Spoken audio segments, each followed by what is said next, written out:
Good evening, good afternoon, and good morning, ladies and gentlemen, to Global Impromptu Speaking session number 250th. Let's put our hands together to cheer our 250th session. Today, our host is GTM Jessie, a lady we follow, a lady we always, I'm actually, at least myself, curious to listen to. She's voice, she's a teacher, and she's very supportive to Toastmasters fraternity. As far as my knowledge and uh, awareness is concerned, she's always there to support Toastmasters as well as Gavel clubs. Thank you so much, DTM Jessie, for your sheer determination and kind support towards this platform. Ladies and gentlemen, you'll be speaking for at least 1 minute and maximum 2 minutes and 30 seconds. You will be managing your time by yourself. So manage your time the way you want. And that's it. And today, word of the day is fastidious. The meaning is adjective. The meaning is very attentive and too concerned about accuracy and detail. This platform is helping me become fastidious speaker or communicator. Let's see how well we communicate in this session. Ladies and gentlemen, will not take much of your time, but to call upon our today's host, our topics master, our own DTM Jessie, with your thunderous round of applause. Over to you, DTM. Thank you, DTM Amjad, and good evening, global impromptu speakers. I remember the timings are the same, 2.5, 1.5 to 2. And the topic on the word of the day is fastidious, which is also kind of very attentive to, concerned about accuracy, also nitpicking, choosy or picky. That also you can use it positive as well as negatively, perhaps. My The first speaker of the evening is I'll take Doctor. Doctor, I have a topic to you. Is your glass half full or half empty? Is your glass half full or half empty? Dr. Farida. A very good evening to my global impromptu family members. The topic that has been given to me is extremely pertinent at this stage of my life. Is my glass half full or half empty? How do I feel about it? I will tell you this that for the first 30 years of my life, I used to be persistently cribbing about my half empty glass.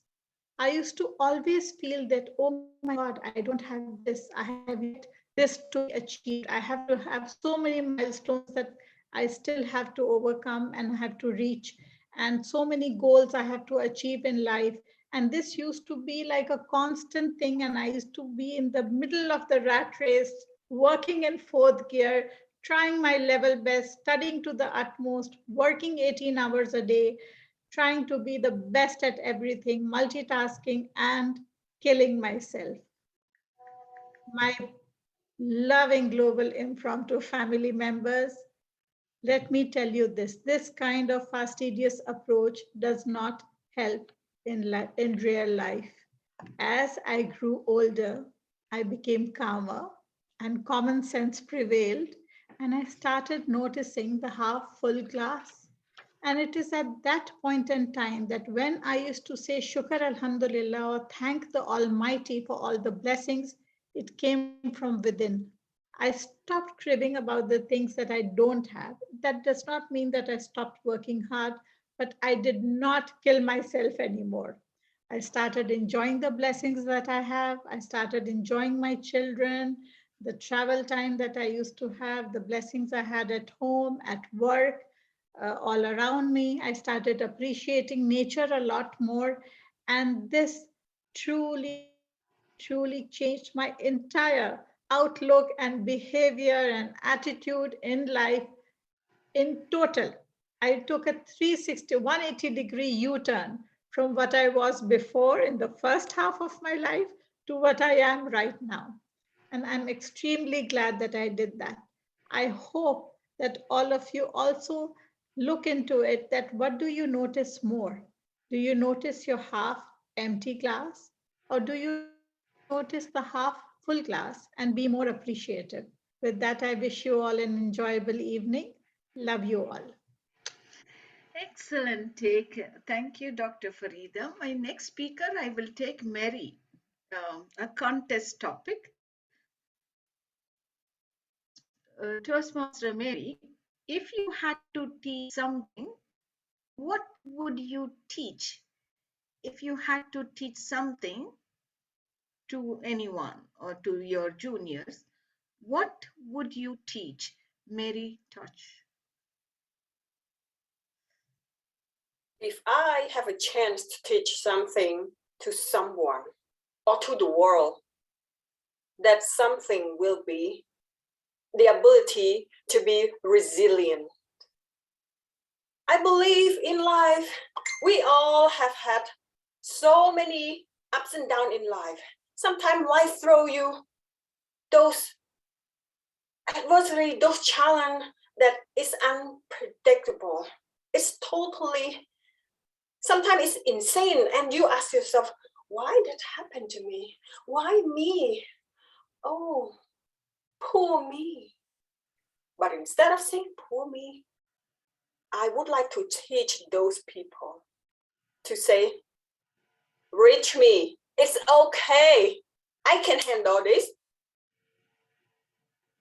Take one example, me with my daughter. One time she come into my bedroom, she sit on my bed while I am sitting on my working office chair desk. She asked, Mama, do you believe me that if I ever hang out with the gang who is smoking, who is hitting people, and who doing not good, do you believe that I will become one of those people? And I told her that, Mommy believe in you.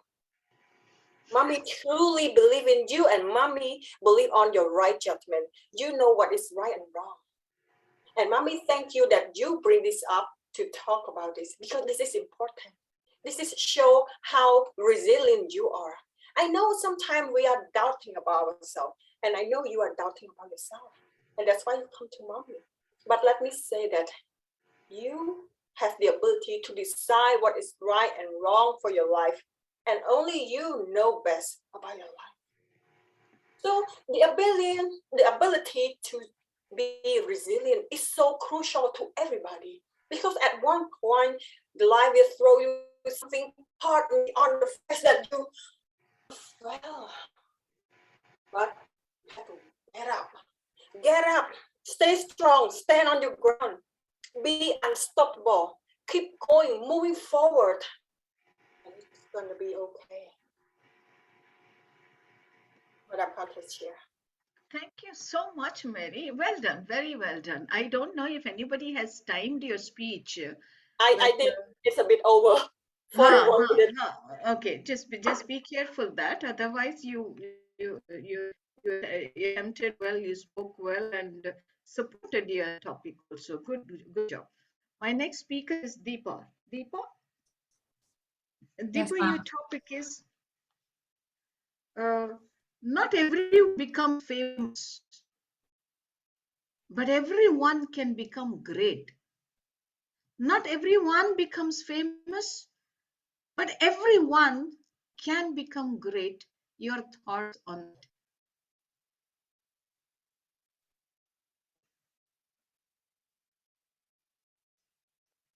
Fame. We all long for it. There's something about fame that is so contagious. It runs our minds. We want to be known by people. We want to be validated by a whole crowd of people, sometimes even the whole world. But do you think that it really buys us happiness? Do you think it gives us lasting contentment, fulfillment? Do you think it makes us great?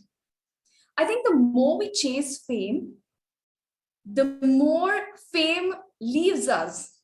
I think that it is a problem with us aiming for fame as a goal in itself.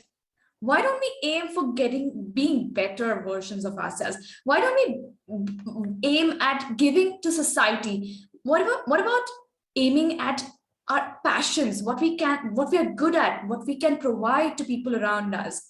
When we do that, without us knowing, we become famous, we become great in the eyes of others. That's why we are here. Think about it. We are here for a reason. We have our purposes. We have our reason to be. Our reasons are intertwined with the reasons of others. We're here to provide, we're here to receive. We are all connected in a way. And I think that is what brings us greatness. That is what makes us great. When we give, we get. The more we give, the more we get. The more we do good, the best comes to us. Table Topics Master. Thank you so much. Well done. Very well. My next speaker is Sherman or Rushal. Who came first? You came. Okay, I'll give it to you. Okay. Sherman, Yeah. educating the mind without educating the heart is not education at all. Educating the mind without educating the heart is not an education at all. Your thoughts on that? Madam Table Topic Master and Global Into Friends. Can you hear me? Yeah. Yes, yes, yes. The people are there, educated people are there, but without heart and the mind, the brain, or has go together. Some people are very business-oriented, unhuman, I can say, inhuman, and they are not they are not concerned about the people's ability or their health or any other thing. You have to be with the balance of all these two, I think. And when you are maybe a good leader has all these two things also should be there. Otherwise, if you go with all this only one direction, you are harming, you are going to destroy some of your the friends or subordinates or maybe your children. So you have to go with the two things, and you have to be emotional, and not only the things you have to targets. You can give a target, you can achieve, but not only the target. When you are achieving the target, you have that pathway. You have to have the humanly also consider how he is going to achieve. Maybe you have to listen to the employees' grievances also. Otherwise, there are no people to listen to their grievances. When you're working in a company, you have to listen their grievances, and then only they will give the return to the company or the friendship or any other thing. Over to you, Madam Topic Master.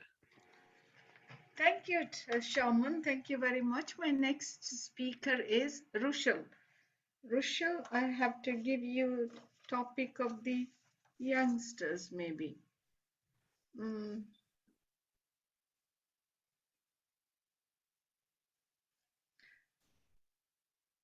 Okay, Rushal, your topic is siblings that say that they never fight are definitely hiding something. Siblings, those they say that they never fight, are hiding something. Do you agree? Thank you, Madam Table Topic Master. I don't agree or disagree. Unfortunately, or fortunately for that matter, I do not have siblings. I'm the only child here.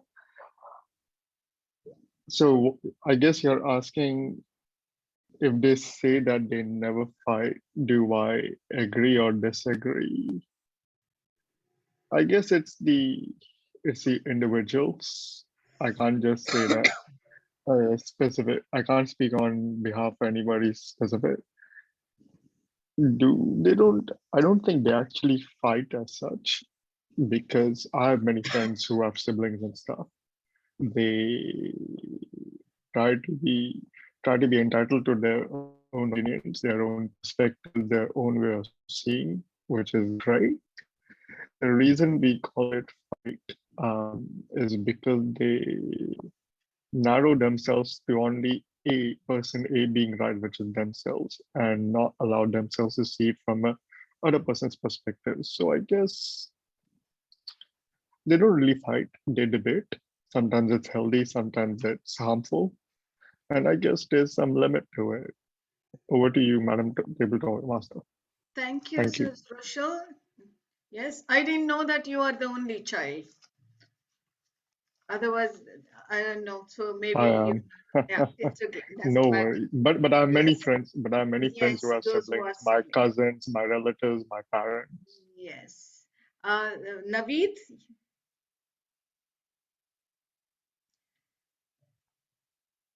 Naveed, your topic is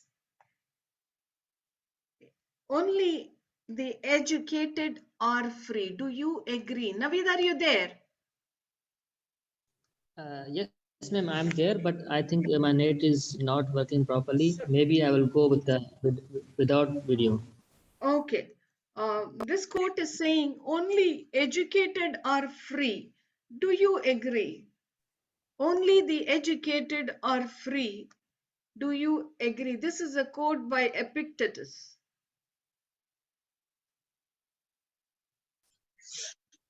Thank you so much, Madam Table Topic Master. Good evening to all of you. My topic for today is only educated are free. Well, I will agree with the topic in terms of education is not only the official education we get from the schools, universities, or colleges. In older times, we have seen that people come together and discuss ideas with each other, tell stories. Specifically, the older people give their life experiences to the younger one. I've seen many people of my younger age are wiser than me because they attended these type of gatherings in their younger life. And I was amazed, very amazed to see how they are able to communicate such a wonderful way. Even I have struggled in my life in terms of expressing myself, but I've seen many people younger than my age have good conversation skills, have good ideas that can inspire older ones. Education is not only the piece of certificate, but education is ability to think in order to have impact in your life as well as in the others. So over to you, Madam Topic Master. Thank you, Naveed. Well spoken. My next speaker is Pragya. Another challenging topic I have, Pragya. Pragya, your topic is man hopes for peace and prepares for wars. Man hopes for peace and prepares for wars. Your thoughts on that? Thank you, Jessie ma'am, for the topic.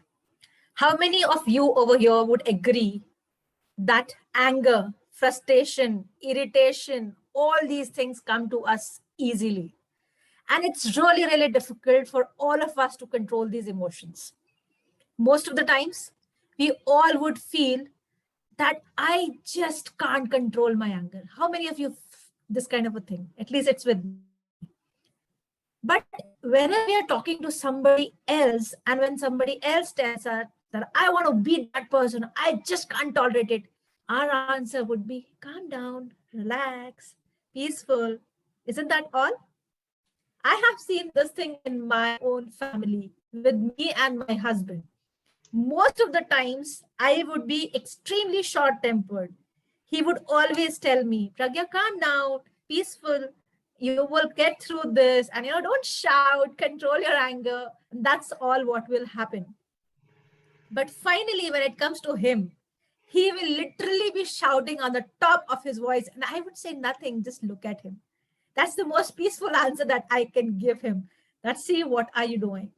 But somehow I have realized that we humans are made that way, that we want all good things to happen. We want everything to be peaceful around us. We want our emotions to be under control. But the maximum control that we have over us is of our emotions. The emotions which are negative, which take a lot of time to be controlled. And somehow we don't even realize that these emotions are there. In the last session, I remember somebody speaking on a topic which told about emotions being rational. That was the first time I understood that yes, emotions are logical. And that is why, even after having all the emotion of peace, happiness, harmony, and so much more in us, we still give more weightage, more time, more efforts, and more reactions to all these negative emotions.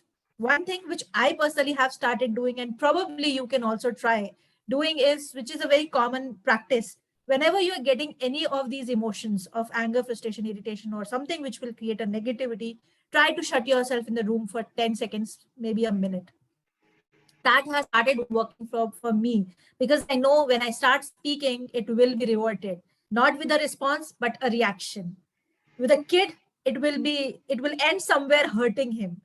So that is what I have started doing to control this thing, so that I get my harmony, my peace back, and the world around also stays peaceful, so that I don't prepare for a war coming next between we both, or even with my kids. I hope you can try this and get your peace and harmony, because that's all what matters. Over to you, Toastmaster Jesse. Well said, Pragya. We all want peace, but we harbor enmity, jealousy, all these things, always, and accept and expect peace from others. My next speaker is Sujit or Jaya. I don't know who came first, Jaya or Sujit. I do. Okay. Jaya, as a nature lover, I will give you nurture great thoughts, for you will never grow higher than your thoughts. Nurture great thoughts, for you will never grow higher than your thoughts. Jaya Raghuvanshi. A very good evening to all the members and your guests. We need to be fastidious to our surroundings, to nature, observe and listen. Yes, I do agree. We all have thoughts that can disturb us, ruin us, but we have to keep our mind silent, calm. And to do that, we can go uh, out and see the sun, lovely sun shining, the trees shaking its branch, and listen to lovely voice of the birds, or in the night see the moon and observe it.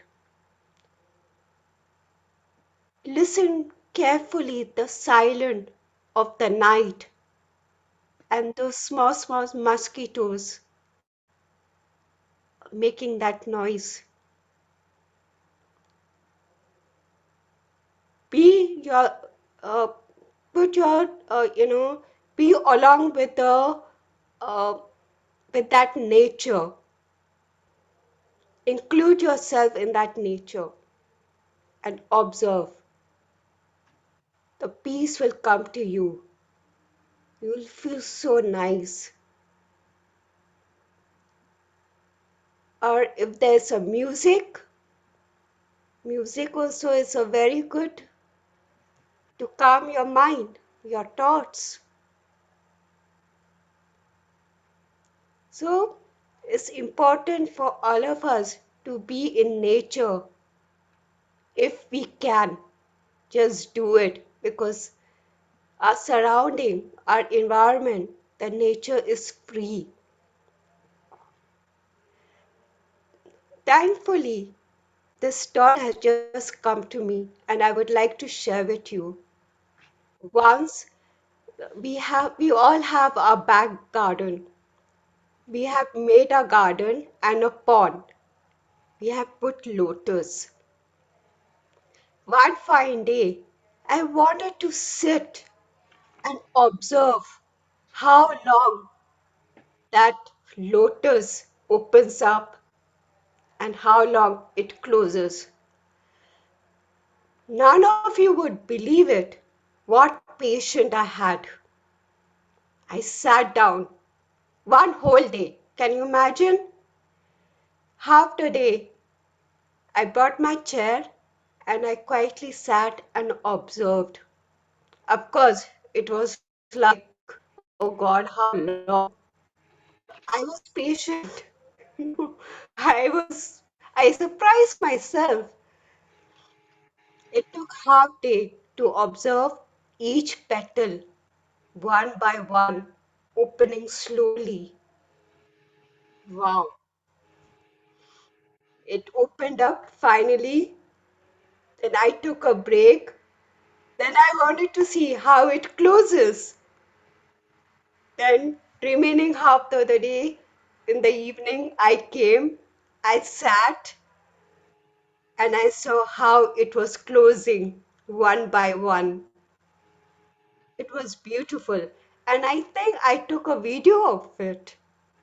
Same way with the rose. It was wonderful to see it opening and closing, and what patience I had. I was so fastidious with that lotus, each part of it.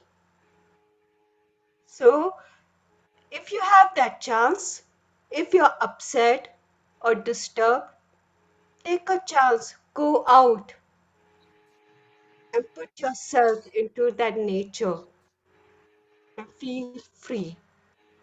If you have surrounding that you can sit and observe, do that. You won't believe.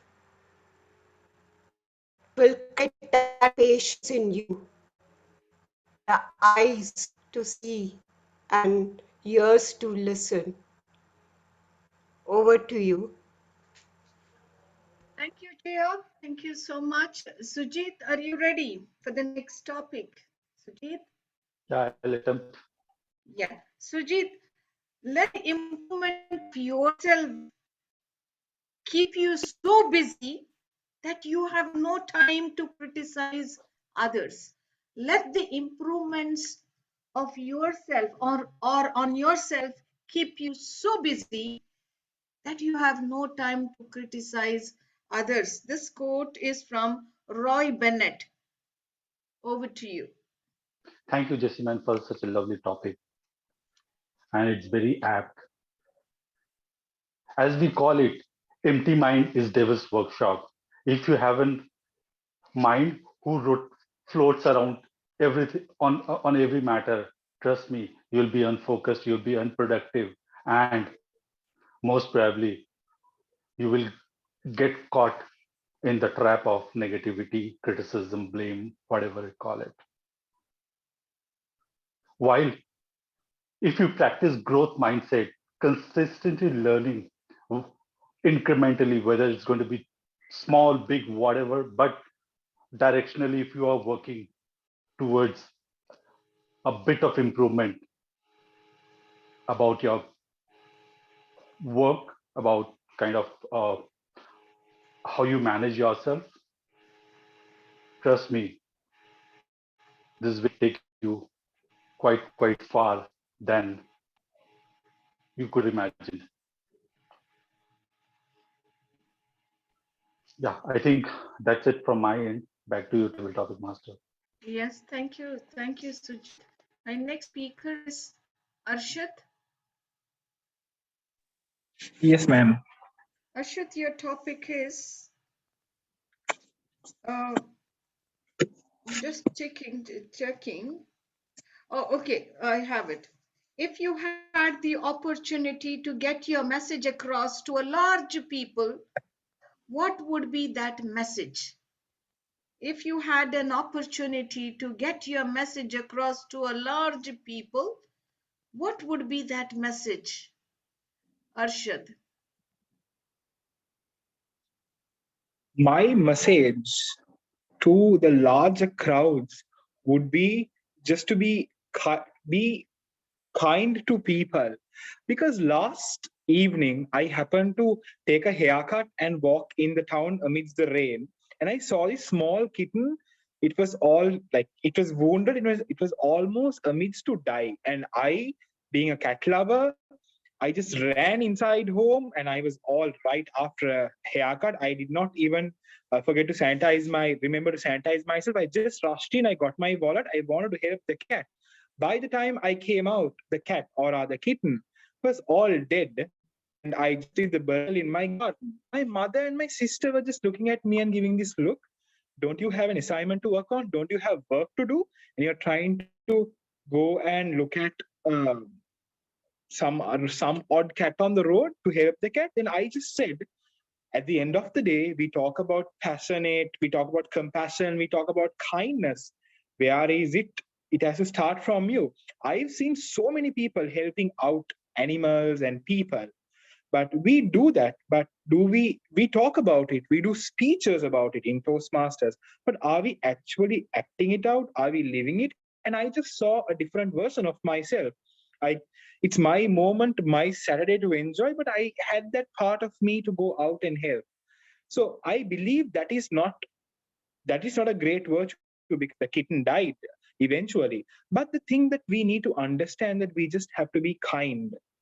Looking how the world is sailing at the moment, where nations are fighting for power, it's important that we be kind enough to the people around us and ourselves. Sometimes we put ourselves in a lot of pressure, that that pressure will just cook you down and just perish yourself.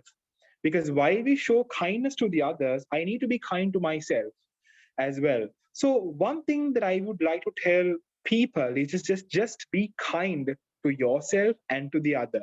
While I felt while I felt pity to that kitten who was dying on the road, I have to feel kind, and I need to pity myself as well, because sometimes I just put myself under a lot of pressure, and pressure is not just good for you, because it will just pop out and you will fall. You will face the music very soon, because life is to be lived, not to be worried under a pressure. And you're not a bowl of chickpeas to go through a pressure cooker, because you are more valuable and worth. Over to you, ma'am. Thank you, Arshad. Well spoken. Good take on your topic. My next speaker is Umar. Are you ready, Umar? Yes, ma'am. I am ready. I'm Oh, ready, ma'am. okay. Umar, your topic is: are you more worried about doing the things right or doing the right things? You got it? Doing the things right or doing right things? Which is your priority? Okay. First of all, a very pleasant good evening to all of you. I hope that you all are fine and you are enjoying your life.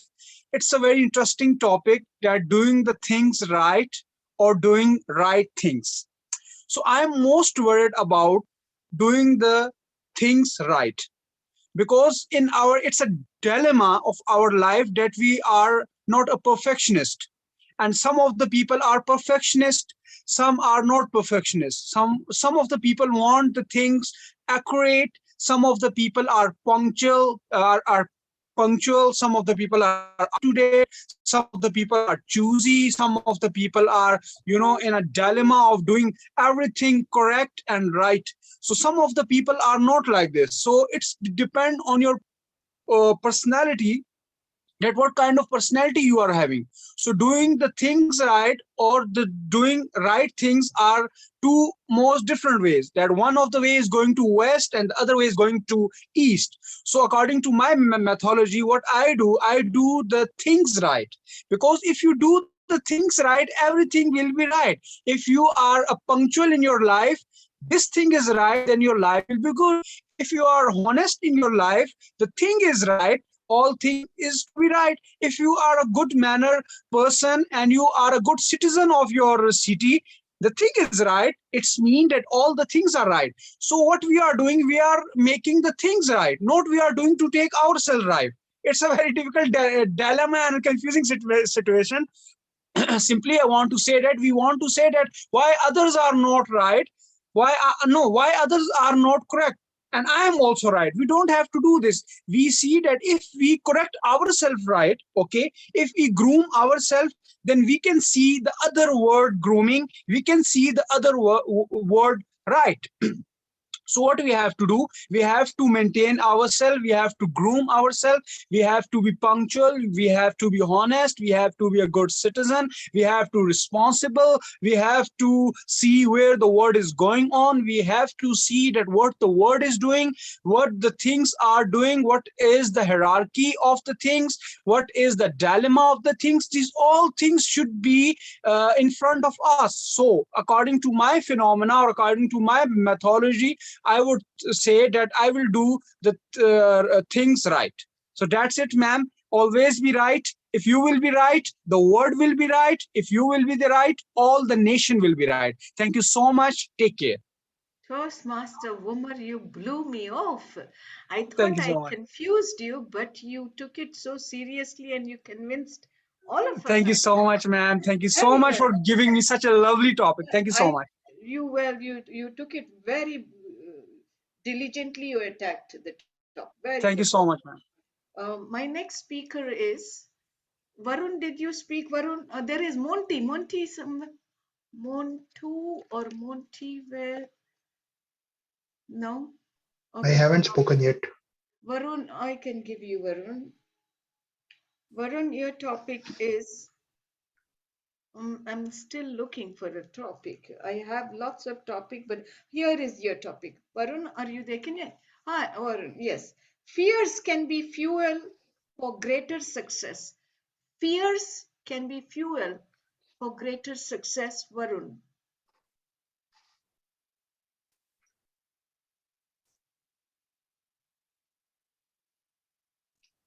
Is fuel a fear a fuel for a greater success? Who knows? Maybe yes, maybe no. For me, fear is nothing but something which I have to achieve.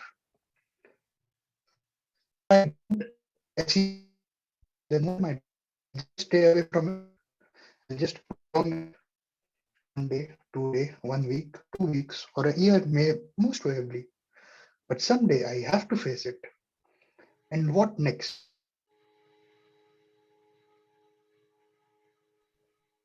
Who knows? My greatest fear as of now, I don't know. Maybe cutting up a chicken? Well, I have lived after cutting up a chicken. There was a time when I used to even fear touching an animal. I have overcome it. Now I am working with animals. I am cutting them. There was a time when I used to fear solving this. Oh, I'm sorry, it is not showing. Yes, this is a 4x4 Rubik's Cube. Yes, Rubik's it is a Cube. 4x4 Rubik's Cube. Now I have a huge collection. I have 8x8 Rubik's Cube as well at my place. Yes, fear, if you take the step, if you overcome that fear, you will definitely get success. So I absolutely I agree with the statement told by the table topics master. Fear is the fuel for a proper success. Over to you, Toastmaster Jesse. Thank you, Varun. Good take on your topic. Very good. I loved your voice. Yeah, that has got a Thank you. warmth in it. Sabine, are you there, Sabine? Yeah, I can. I need to say, Sabine, your topic is good one. Life does not happen to us. It happens through us. Life does not happen to us. It happens through us. Thanks, Toastmaster, for this wonderful topic. Life does not happen to us, it happens through us. So probably most of the time when we were having different kind of dreams, or when we were faced with challenges, we might have thought that many things happen to us by external forces.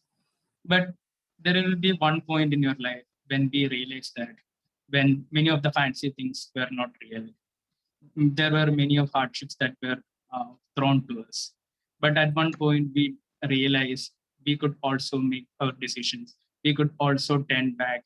We could also think what had went wrong, and we can change our direction. It is then that we understand the life happens through us.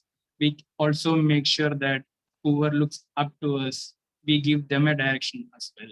So it is not always some external forces that drive lives, but it's also us which change the fate, which change the way people look at us, which change the way we look at life. So at the end, it is us who decides which way we should go. That's it from my side. Thanks, Toastmaster. Back to you. Thank you, Sabine. Well spoken.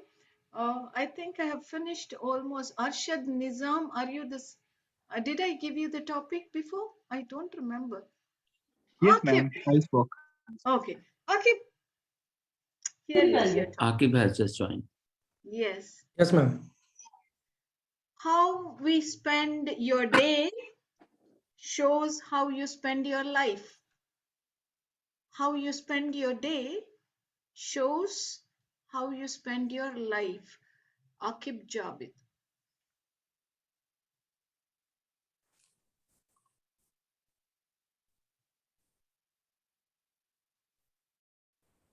Thanks, Jessie ma'am, for giving me this thoughtful topic.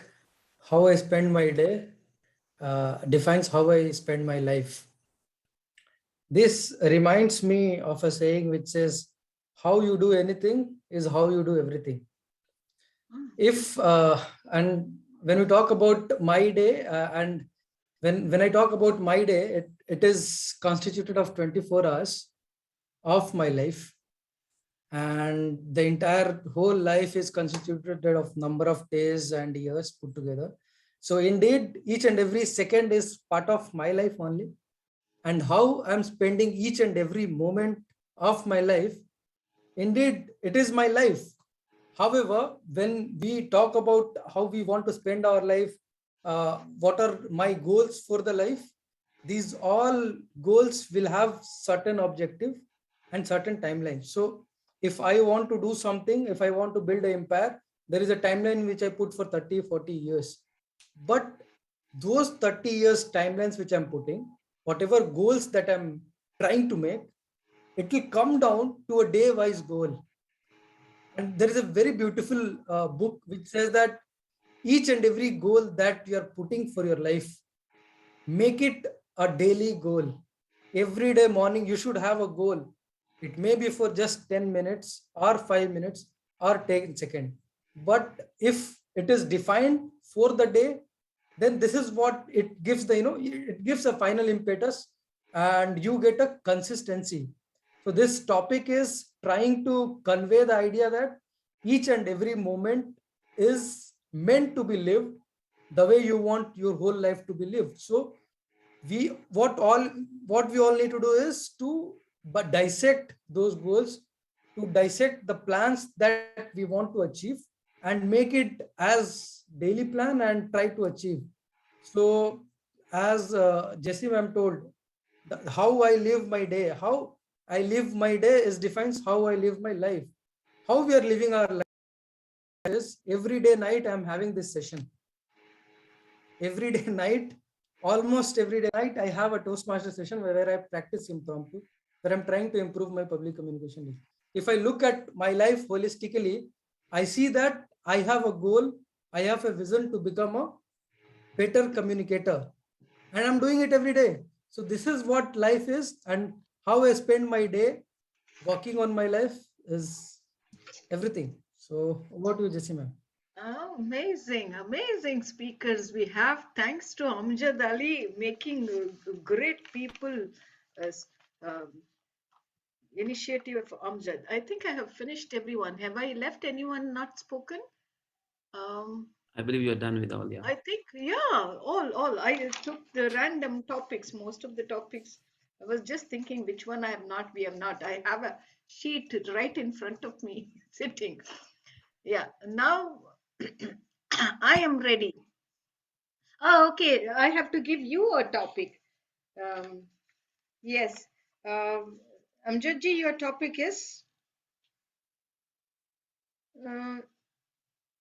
I will give you, ah, Amjadji, what would you do differently if nobody is watching you or judging you? What would you do differently if you knew nobody is judging you? I think it's part of your doing maybe.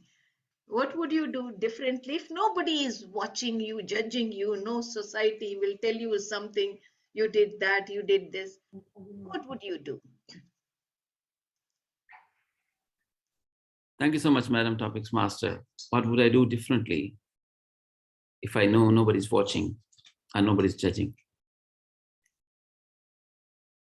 Ladies and gentlemen, you believe or not, I find myself amongst such people who are lucky enough to do things diligently and openly without any condition or any boundary or any limitation.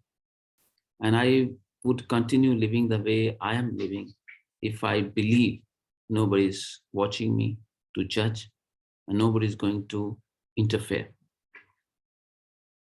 Yes, I'm trying my best actually. Nobody's perfect.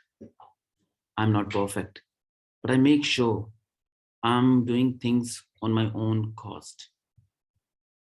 I will be the one who will be paying the price, repercussions. If I do good, I know I'm going to enjoy the results. If I do bad, I know, and I'm ready to bear the consequences. I would not do anything different if I know, and I'm dead sure, nobody's going to judge me and nobody's going to punish me even. So ladies and gentlemen, I'm living such a simple life and I'm loving it. And I know that no matter how far and how high I'm going to fly, I have to come back on ground. I have to land. This is what life is all about. Nobody has taken a flight and did not come back. Everyone has to come back. And luckily, with the presence of my teachers, my elders, my parents, and you all, I learned this quite early in my life. Don't fly so high. You are going to come back. So keep some fuel for coming back as well. So yes, DTM Jesse, I'll continue my life as it is, despite the fact if I'm sure nobody's going to judge me and punish me. Thank you so much. Back to you.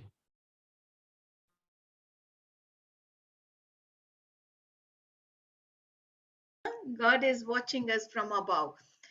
All right. Now I am ready. Rochelle, you have a topic for me? Yeah, definitely. I think this is, I guess, a topic for everyone, to be honest. But yeah, in life, we go through things, we go through challenges that either hit us or we choose to go to. We try to put in effort, be it in career, be it in relationships, be it in studying for exam, maybe practicing for a race, a marathon. And many times I hear, and I guess somewhat I believe, the amount of effort you put equals to the amount of success you get. However, in life, we try to do well, we try to have objective, we try to put in the effort. How much in life would So you you're say? giving me a topic, Rochelle. Yes. So based on this scenario, how much in life or whatever we do is based on the efforts we put in and how much is based on luck, external things that are not really in our control or in our hands? Over to you. Okay. Fellow Toastmaster, what I gathered is from your topic, how much how much is my effort and how much I leave out to luck. Good evening, everyone. I believe in the hard effort. I believe in effort and I don't leave anything to luck. Luck is something, if it happens, or if not, then you are disappointed. Effort is something that you believe in something in your project, and you're putting right amount of the work, hard work. Your thoughts also is a kind of energy. You and when and your goal is perfect, you know there are ways that people will direct you into the right direction to achieve it. When you do these things, you know for sure that the fruits will be there for sure.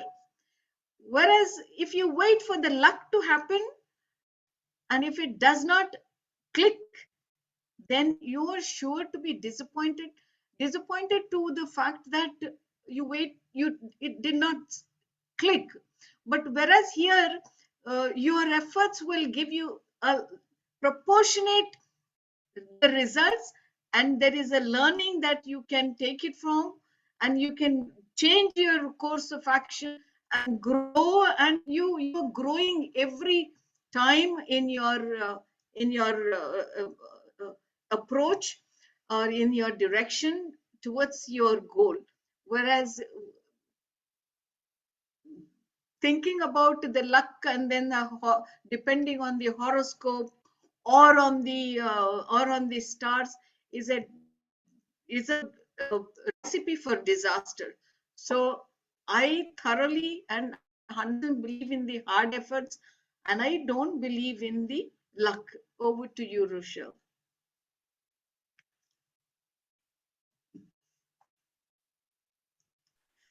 Thank you so much Didn't for get the topic, anything. Master Jesse. Yeah, I I will now totally hand you over. Yeah. agree. Amjad ji, you can Thank take you over. so much, DTM. Just really appreciate a big hand for you. And ladies and gentlemen, it was 250th session led by our own DTM, Oh, Jesse. A milestone. big hand. Let's put our hands together to thank her for achieving another milestone of 250th meeting. Quarter century. Yeah. Ah. All right, ladies and gentlemen, thank you so much. With that power vested in me as the host of this very meeting, I adjourn the meeting. Thank you so much. Stay blessed.